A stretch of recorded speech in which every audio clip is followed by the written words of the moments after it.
Welcome, everyone, back to the Founders Only podcast, where we pick the brains of great founders to deliver actionable advice on how to be the leader of the pack. Today, I am so excited to welcome Jason Hamilton. Hey, Jason. Hey, it's fun to be here. Thank you. Jason was a regular feature in the startup scene when he co-founded TestLauncher in 2015 to enhance software product quality in the B2B SaaS sector. His expertise centers on navigating the complexities of software testing within the B2B space.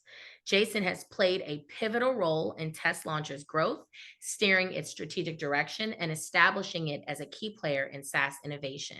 Again, welcome. Thank you so much for joining us today. So let's start with your story.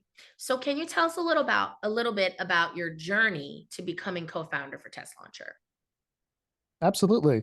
It really starts probably at an early age when I was starting to code. Age 12, we're talking BBS days. I don't know if some of your listeners were even around then or participating in pre-internet or just getting onto whatever that internet looked like with when the universities were experimenting. Um, that's where my coding and kind of exploring what all this technology was about, what was possibly going to be the future. I had no clue Mhm. at that time. And it's quite interesting. I met my wife, who's a partner in the business at that time through the internet that was connecting the universities. Okay. And so we met each other then. And so the internet and the technology is actually a big part of our relationship and our business too. So it's quite interesting that sort of connected us way back then. I'm not going to say exactly when. And we started a business probably together at about just before the year 2000 or ish. And and it's quite interesting. We were using a Canada Post platform, which nowadays would look exactly like Shopify, but it was very hard to use. Not many people knew about it. And it's very interesting. I think Canada Post actually had the concept that they could have been Shopify if they iterated properly, possibly, and got the funding going. But Mhm. we created we were selling online favors for weddings and stuff like that. So Mhm. so we kind of dabbled into that online market back then and created a store online. And then going from there, I dived a little bit more into the technology realm. My wife Eva, she published a Harlequin Quick Christian um, romance book. I went on to doing a lot of freelancing, working with technology startups and companies. I did about 100 or so. Mhm. I'm skipping a little bit here, but then we go into my wife and I kind of designing our life. And this is really important. So we integrated our work life in order to kind of set the stage to work from home, homeschool our children, and kind of build a business together. So all those things needed to happen in order to build a remote only business. And it had to be an appropriate business, not something where it's in automotive or something that where we need to be in a factory or whatnot. So testing um, came from my experience working with over 100 companies and noticing that maybe less than 5% were really serious about testing. And even those 5% that were serious about software testing, they really didn't get it right. Mhm. After a lot of research and consulting with some of the top thinkers around the world, it was just really odd. Mhm. So fast forward to today, we do have about 30 to 40 full-time employees right now, worldwide working from home. And likewise, we're working from home as well. And so essentially it was like building that village over the 8 years so right now so far we've been in existence. um and in terms of our vision and our mission and impact, that has changed over time, but we've gotten to the point where we really want to impact 1 million testers to find great jobs that they love. But it's almost like a two-sided marketplace. We also want B2B SaaS companies to acquire the top testing talent in the world. So we kind of work from those two realms, and we're known for our flexibility. And the big thing right now is making sure that software is safe to use. So we're not talking safety literally all the time, but yes, it could be. But a lot of our customers come from the B2B SaaS, and we're talking about frustration, stress, anxiety. And then with AI, there is some ethics and all that sort of kind of mixed in there. But new technologies have always mixed that in there with the advent of the car, train, and even the internet itself. All the same questions about what good this is doing and then what bad is this doing. There's always that trade-off. So I feel like testing is still at a really early stage, meaning that Mhm. a lot of companies have been focusing on building their product, um, but looking at the Facebooks and all that sort of stuff, they really haven't thought too much about, well, how is this going to affect culture? How is this going to impact these certain people? Because if they did think about that and they're really concerned and serious about that, they would have made concessions early on rather than Mhm. wait. And I realize they can't always know everything, but as things happen, we want companies to be at the forefront of what they're doing and what they're putting into this world, rather Mhm. than waiting for a government body or an institution or nonprofit to kind of say, hey, I To think there's regulate something it. going on here. Yeah. Yeah. Right. So we're starting to see that with AI as well. And I think we've learned some lessons in history, but we haven't applied them all yet. So that's really interesting, to kind of bring it to what's happening right now. So just to make sure that, I'm clear and the listeners are clear. So TestLauncher is almost like a matchmaker to match B2B SaaS companies with passionate testers. Yes, we do that in many ways. So we have an outsourcing model, but we also have staffing and recruiting model, Mhm. coaching model, consulting and advising model. So we kind of have the whole gamut in front of us, the whole tool set.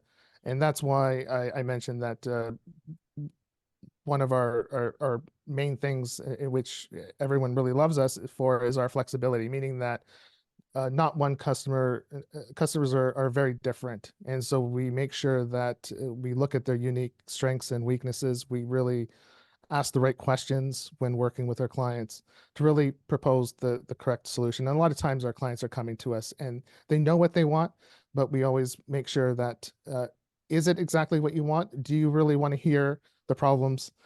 Can you Mm. deal with the problems that we're about to tell you? And also working with certain size companies and budgets. We understand companies between 1 to 15 million ARR is different than companies from 15 ARR to 100 million ARR. They have different things that they want and need. So we understand where everyone's coming from. Got it. Got it. Well, that kind of is a great segue into my next question, which is what are the top three challenges you would say that B2B SaaS companies are facing right now, in the market? And how would you advise them since it sounds like TestLauncher is also has a strong advisory service, right? How would you advise those B2B SaaS founders and companies to overcome those challenges? Yeah, great question. And we're right in the thick of it as well, along with because we're a service-based company, Mhm. but we have some of the similar challenges that we see our clients have. We're Definitely. talking with our clients every day. So I'll list the top three and then I'll kind of go through them a little bit here. So what I have written down is like sales, retention, and efficiency. And I'll explain them a little bit here. So in terms of sales, what we've noticed definitely in the last 5 years is this move to dark social. This is where a lot of advice is being given in direct messages or in Mhm. Slack channels or um, similar to being at conferences and whatnot. But the advice is pretty much taken, and alternatives are not really checked, meaning that if I'm in a Slack group with colleagues of other founders, for example, I may or may not check a few other alternatives. I might just, I know this person, I know that how well they're doing, I know a lot about Hmm. their business, and they say use this person, or use this company or use this vendor. I'll probably just use it. Of course, I'll do my due diligence, but at the same time, I want to move fast. I want my team Right. to move fast. So we're Right. seeing dark social being extremely powerful. At the same time, if your product isn't that good, you're going to get first, you're not going to get recommended or referrals through dark social. At the second time, and secondly, even worse, en masse, you could receive a lot of negative feedback, meaning that if it wasn't it wasn't in the direct message, but if it was maybe in a public channel and they said, don't use this company and because of this, Hmm. this, and this, we use them for 3 years, then Hmm. that's going to hold for a very long time. That's something you can't fix. First, you won't know about it, so you can't fix what you don't know. And then second, you're going to be wondering why certain demographics or certain areas are not using Definitely. your product. And you may Hmm. never know unless someone actually tells Definitely. you. Yes. So how are you advising to fix that? That is a very important problem. Exactly. And that's something that we've been seeing, like I said, for the last 5 years. And I recommend learning or reading books on jobs to be done. So looking up Bob Mesta, he has a couple books out, and Bob Mesta has been directing the jobs to be done framework to sales motions. So it's a great read. If you want to look at the original jobs to be done framework, I advise you to go to Clayton Christensen and Okay. look through some of his books as well. So that's sort of where it originated. He wrote some really great books on innovation, but Bob Mess has really brought some of this to the forefront to really help with sales, really get to know why people are buying your product. And of course, uh, if you're doing surveys, which Bob recommends, you will find out if they're not happy with something or if they're recommending something else. And then the Or second how would be, they yeah, found you too.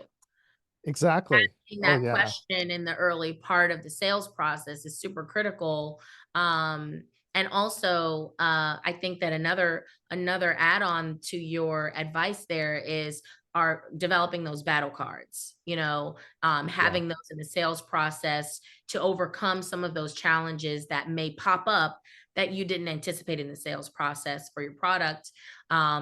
Just knowing what the competitors are doing, what's being said, as much as you can, right? I understand what you're talking about is kind of that back office conversation that's happening amongst prospects or amongst your target audience. But as much as you can, using what is public to kind of identify some of those challenges and objections, I think would be really good too. Oh yes, absolutely.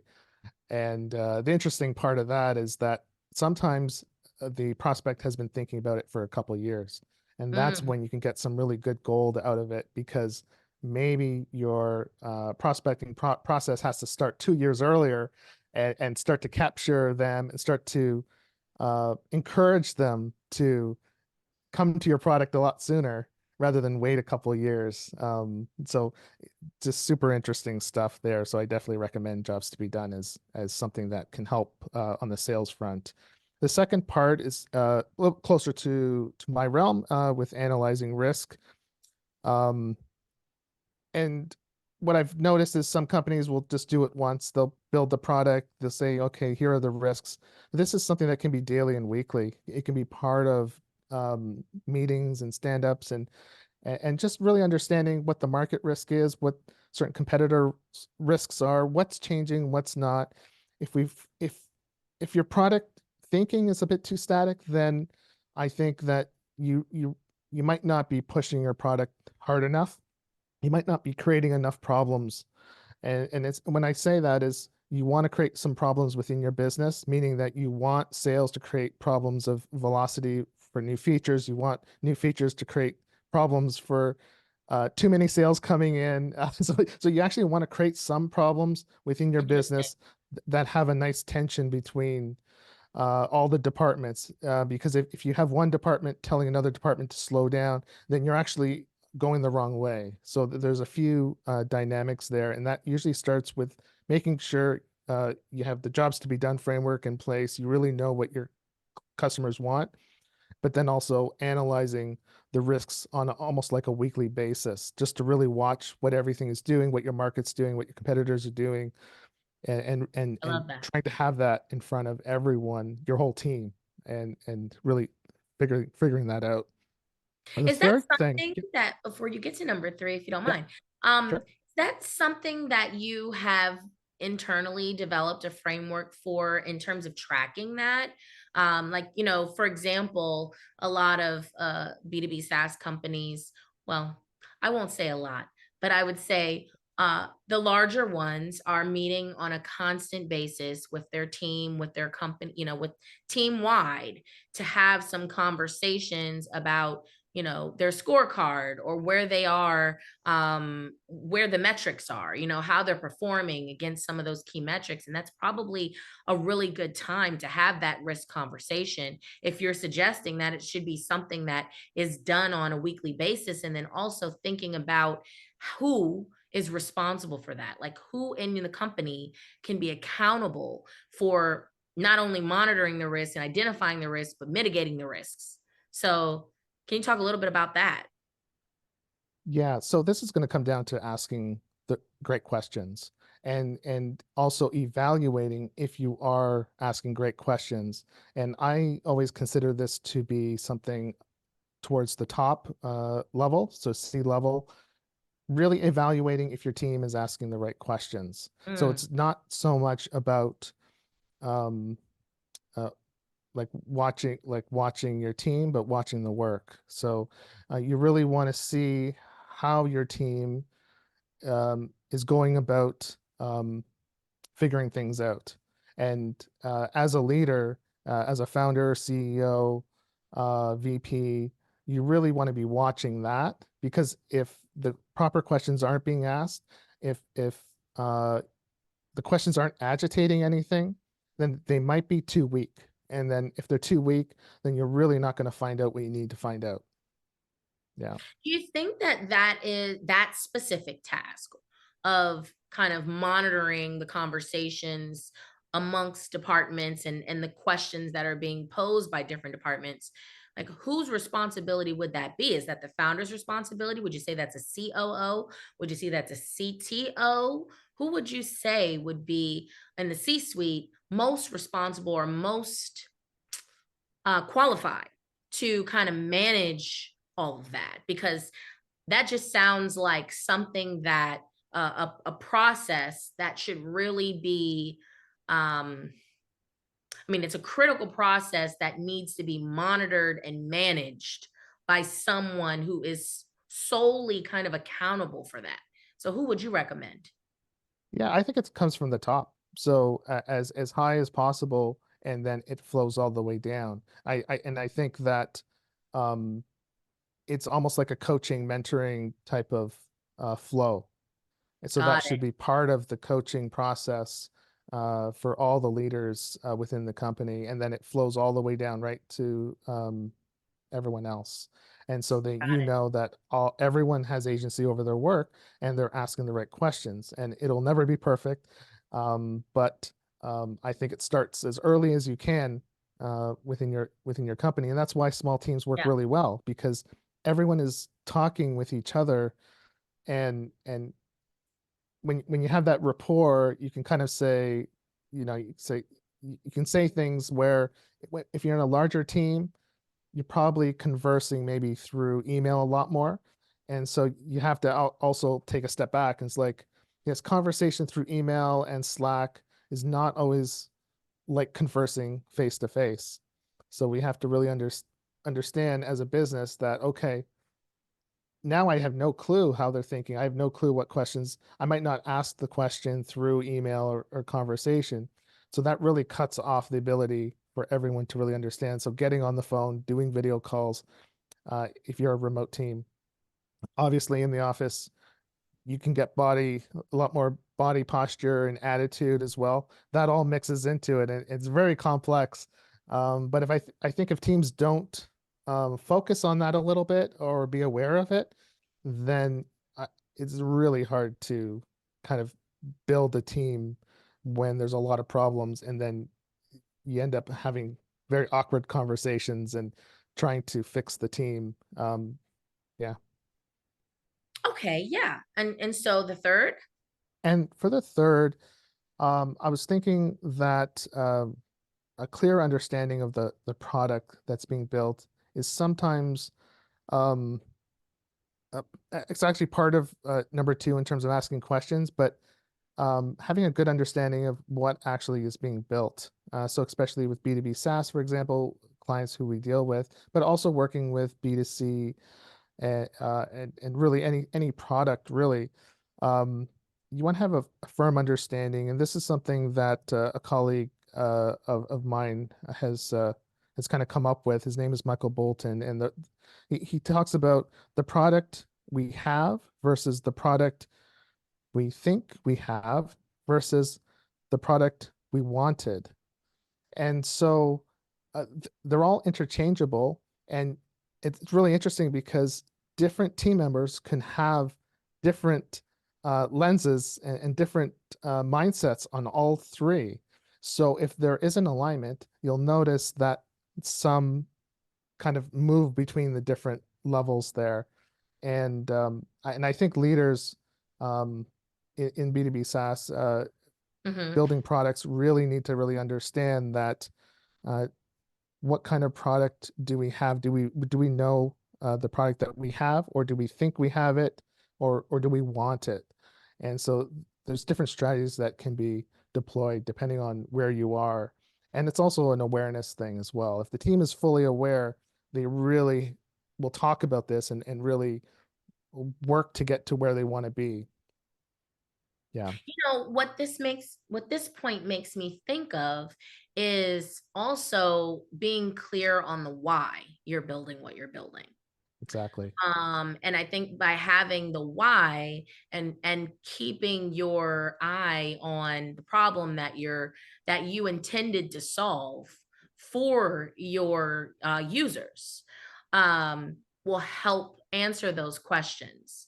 And so I think that's a really good one as well. But again, I would like to explore the cadence and the accountability behind that as well, because I want to make sure for our audience while they're listening to this, that they're able to take these really good points that you have and operationalize them and act on them and figure out, okay, they may listen and think, you know what, Jason has a point. I know this is something we're not doing. So now that we know this is not something we're doing, how do we operationalize it? How do we start doing it? What's the first step to kind of uncovering or assessing whether we know what we've built, whether we are building something that, is in the future, what we want, and so forth and so on? How do we go about even starting that process and conversation? And then again, who is responsible for that? Yeah, I always start at the top and Mhm. look at and we can look at the hiring that has been going on as well. So sometimes the leadership does need to take a step back and say, have we been hiring correctly Mm. to answer some of these questions? And does the leadership have a compelling vision? Or has the vision changed? So if anything has changed, then we might not have the right people on the bus. Or Yeah. are we giving the people on the bus the opportunity to change, to grow? And so through a lot of those questions, and this goes back to the questions, then we can really figure out, well, what do we have to do next? Yeah, Yeah, this sounds, particularly this point, sounds like something that would be a really good conversation to have during the and your annual retreat or your annual planning meeting, to absolutely. go through that and have a brainstorming session about where where you all collaboratively think that you are in those three buckets, and then operationally coming up with a plan to, or coming up with an operational plan to move from wherever you are to wherever you want to be, and Yeah, making that kind of your plan for the upcoming year to say, how do we now move from one bucket to the other bucket? But ab again, a great point, a great point. absolutely, absolutely. Okay. Great. So what's one book or resource, podcast, something that has been really pivotal for you in changing your mindset or influencing your mindset as a founder? And I do also want to mention that one thing that you said in the early part of our conversation in terms of, kind of partnering with your wife to create a remote first business that fit into you all's life plans. I've never heard such a thing. I think that's phenomenal. So I'm really curious too, if you don't mind, also sharing how that conversation came to be, because that's something that I think would be um impactful and useful for the listeners as well. Oh, yeah, absolutely. I would say that a lot of the values that we kind of hold, I would say Ed Milet is probably one of the podcast personalities. I would say that seems to hold a lot of the values that we've been kind of working on for the past 2 3 decades now. So I would recommend checking his podcast out and books. He has a couple books, and he seems to be promoting a lot of things that are actually really hard to do. And so I'm still kind of like working through one aspect that he's mentioned is the 21-day week. And he actually segregates 3 days into one. And so he's compressed 90 days into 1 month. And it's extremely hard to do. I'm still trying to work through a little bit on it. It's extremely difficult. But from what I've been able to do just recently, yes, you can increase your productivity just immensely. I mean, that sounds like exactly what it is, but it's stressful. I mean, I need to know. That sounds very stressful. That's the whole thing is that it's not meant to be stressful. It's just meant to be just on top of, and a lot of other values come into play, meaning that, just enjoying every moment of your life, not wasting any time.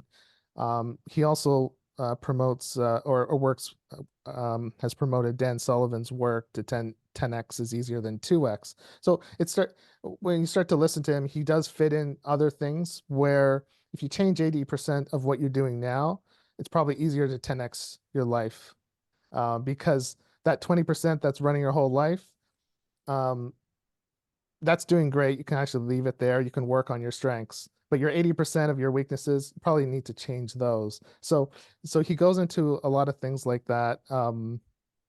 I recommend like Dan Martell's book, Buy Back Your Time as well. It's really helped us a lot. It's been a work in progress with my wife and I, just meaning that we didn't intentionally start out designing our life. We just kind of put the building blocks in place. When we look back, it's linear, but back then it's a little bit more complex and chaotic in a way, and that we were like, oh wait, we can do this, we can do this, we can put this together. We don't need to. We do have a strong belief that we don't need to follow what society's doing or what, like, is there another way? Is there a way that works for us? So we've always been like that. We've had just anything. I'm trying to pull an example.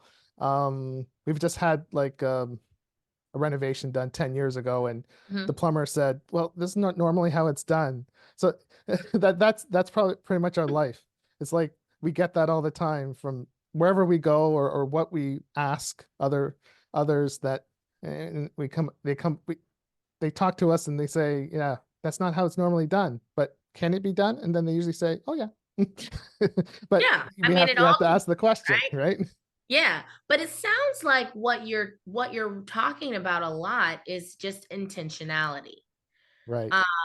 How you're spending your time, how you're planning your life, how you're just being very intentional and thoughtful about what your core values are as a person, as a family, as a unit, and Right. kind of imparting that into your business, which and your lifestyle and your day and your schedule, which it Yeah. sounds like maybe Ed Milet is also talking about that. Just I mean, just as an aside, I also have been, well, so last December I started doing the perfect year exercise, where I was planning out my year, all of my vacations, time blocking my days and things like that. And one thing that I did at the end of last year for 2023 was to block off I think about 4 hours of my afternoons on Fridays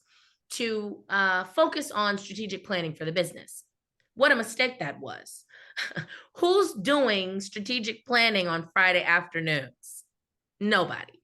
I mean, that's that. So I probably did strategic planning maybe 3 times this year during the slot that I had scheduled, that I blocked off. If anyone needed to have a meeting with me, whether it be an external person or an internal person, the first time slot to go was that Friday slot.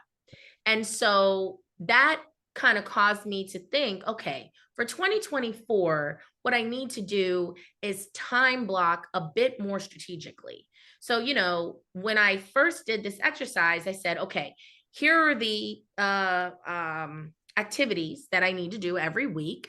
And here's my week. And let me figure out when it makes sense for me to do these things.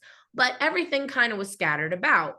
And I've learned now, as the year has gone by, that using different parts of my brain throughout the day and flip-flopping back and forth between something that's maybe creative versus something that's analytical, it's very, very difficult to do. And it takes me time to get my mind right. Now, I've been forced, as a founder, to have to kind of like push through it and quickly adjust. I mean, I think that's something that all of us founders are really, it's a skill that we all are forced to build, being adaptable and just kind of going with whatever's on our plate. But to be intentional and strategic in how you're time blocking your time, and how you're blocking your time and organizing your day, organizing your life, I think would probably be the only way that I could get out of this kind of hamster on a wheel type of day and situation, where I keep saying to myself, how does Beyonce do it? I mean, how does she get all this stuff done in a 24-hour period? I don't know how she's doing it. But anyway, that's a completely different conversation. So I just was thinking, like, intentionality is super critical. And it's really interesting to hear how you have taken this concept and also continually pulling in from the universe, whether it be through Ed Milet or the other authors that you mentioned, to kind of reiterate that and reintegrate that concept into your life. So now let's switch the conversation to, let's talk about the lead generation and brand awareness building that you've been doing with TestLauncher. So, what are some of the tactics that have been really helpful for you to kind of get more eyes on TestLauncher, to get more leads, and even more importantly, to get more qualified leads? Interesting. Yeah, we take more of a like knocking on doors approach. Um, so that means getting out to conferences. Usually that's been myself, talking to people. When I first started TestLauncher, I started in a WordPress conference. So I literally went in 2014 into a WordPress conference, and I just simply asked one question. I said, "Do you need testing?" And that was I struck up a lot of relationships and stuff like that. They would say no, no, no, no, and you go yes. Okay, yeah. Like, why did you say yes? And then we would just start that way. And I didn't have a business at that time. I didn't have TestLauncher. I just had an idea. And so I did some work for him, and then I kind of went back to the conference again, and and it was monthly at this time, and I started just going to people and again asking the same question: Do you need some testing? How's your testing going? What do you do for testing? And um, and then it just one thing led to another, and then I started to put up some booths at some conferences. So yeah, there was a WordPress conference in Toronto. There was a testing conference, so I put up some booths again, started to build the business, the web page, little things like that. And and then I started just to email people. I figured, okay, well, I can't go to every single conference, every single meetup. So I also went to meetups as well. And so I started to just cold email. And from there, I quickly acquired probably 500,000 in sales through cold emails right off the bat. And then we kind of just went from there. And Awesome. then the last part, which is the most important part, is referrals. So referrals make up the bulk of our sales right now, and and we really haven't changed too much. We haven't seen too much uh, success with anything else in terms of ads and all that. Mind you, we haven't put that much effort into it, but we might be doing that next year. Yeah. That was going to be my next question. What is on the horizon for 2024 for TestLauncher from a lead generation perspective, brand awareness perspective, and just overall growth perspective? Where is your where's your vision for the next year for the company? What would you like to see change? And what plans, if any, have you made to kind of accomplish some of those goals? So most likely we're going to be starting up a podcast. I think we really need to get out there and create some demand generation. We're going to produce a lot more content on all our social sites, and we're gonna tell everyone our values, our mission, our vision, and we're just gonna continuously uh, talk to everyone through those channels. We haven't done that for 8 years. We believe now is the time. Yeah, Telling your story. Absolutely. Absolutely. exactly.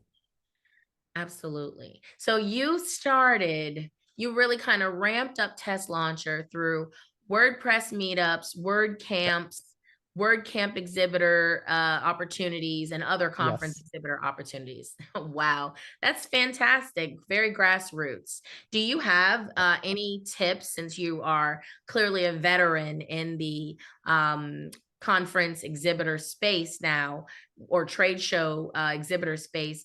What would you say are some of your favorite tactics in that area? Like, what are some of the things that you've done to build conversations and even build visibility of your booth when you're there? Because I know that's something that a lot of B2B founders are always trying to figure out when they're new to that kind of realm. It's a complete shift, going from behind the computer to in person. So, any tips you have to share there? Absolutely. We've actually stopped since 2019 because of COVID, and we haven't gotten back to that. We've just recently just gotten back, just getting onto the conference floors right now. But we're definitely thinking about starting that back up for sure. But when we did start, um, it's all about conversation. And so definitely leaving your booth is probably not the best thing to do. So always having someone at the booth. You never know when someone's going to approach.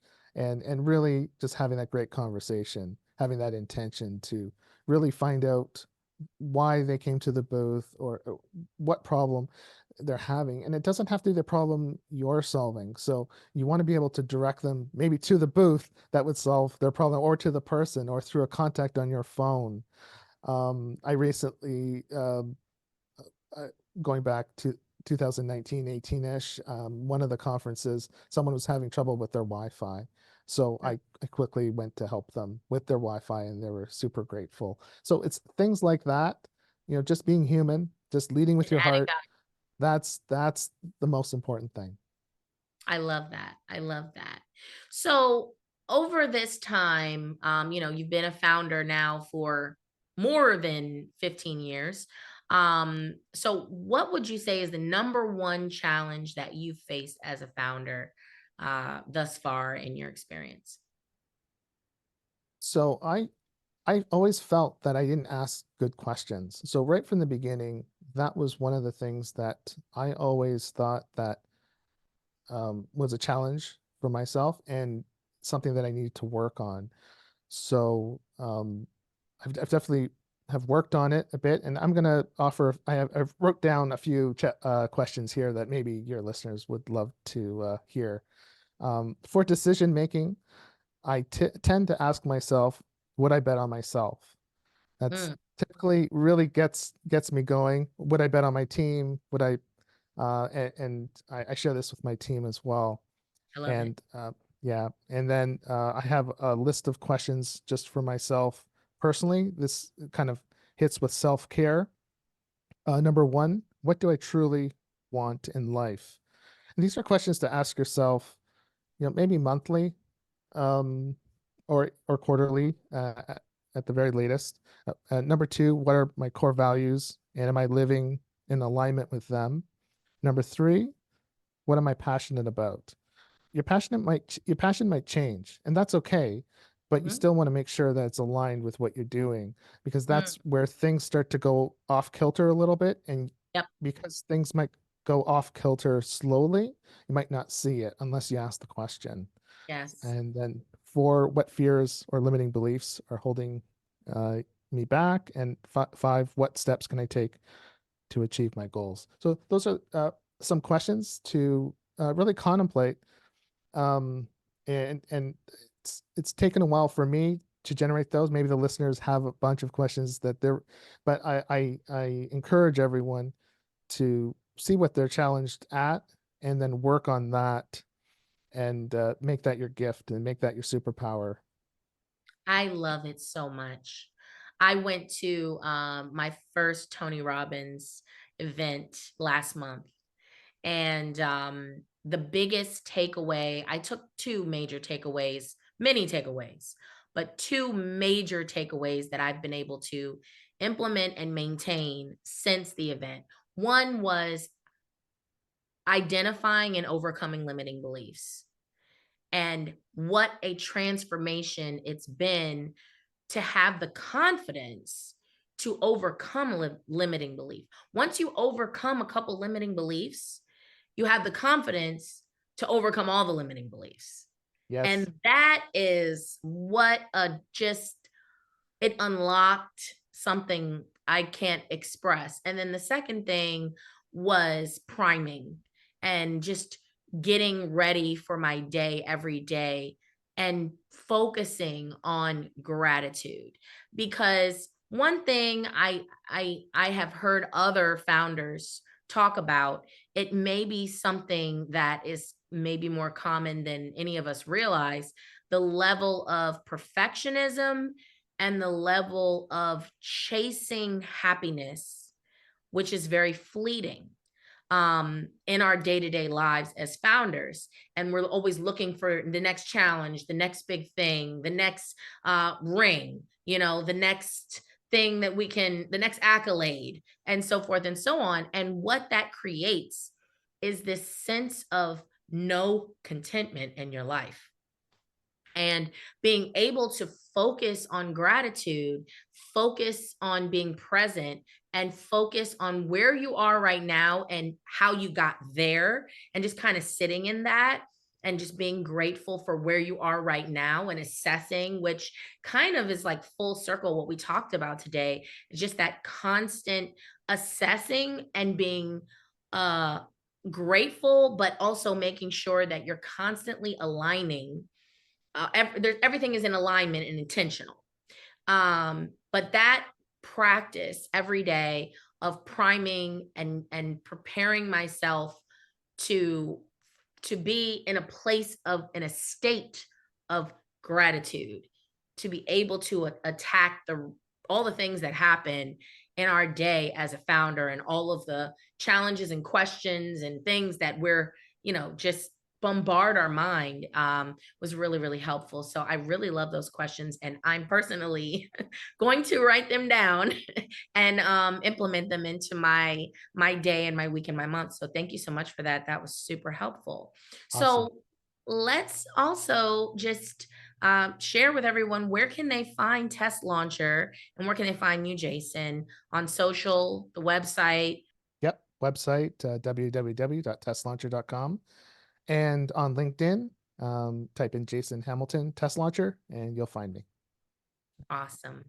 Well, thank you so much. What a great conversation. It really Oh, it's great. it was a unique conversation, and kind of bringing in just our spirit. Yes, I love that. exactly. That was wonderful. Awesome. Yeah, it Yeah. feels great.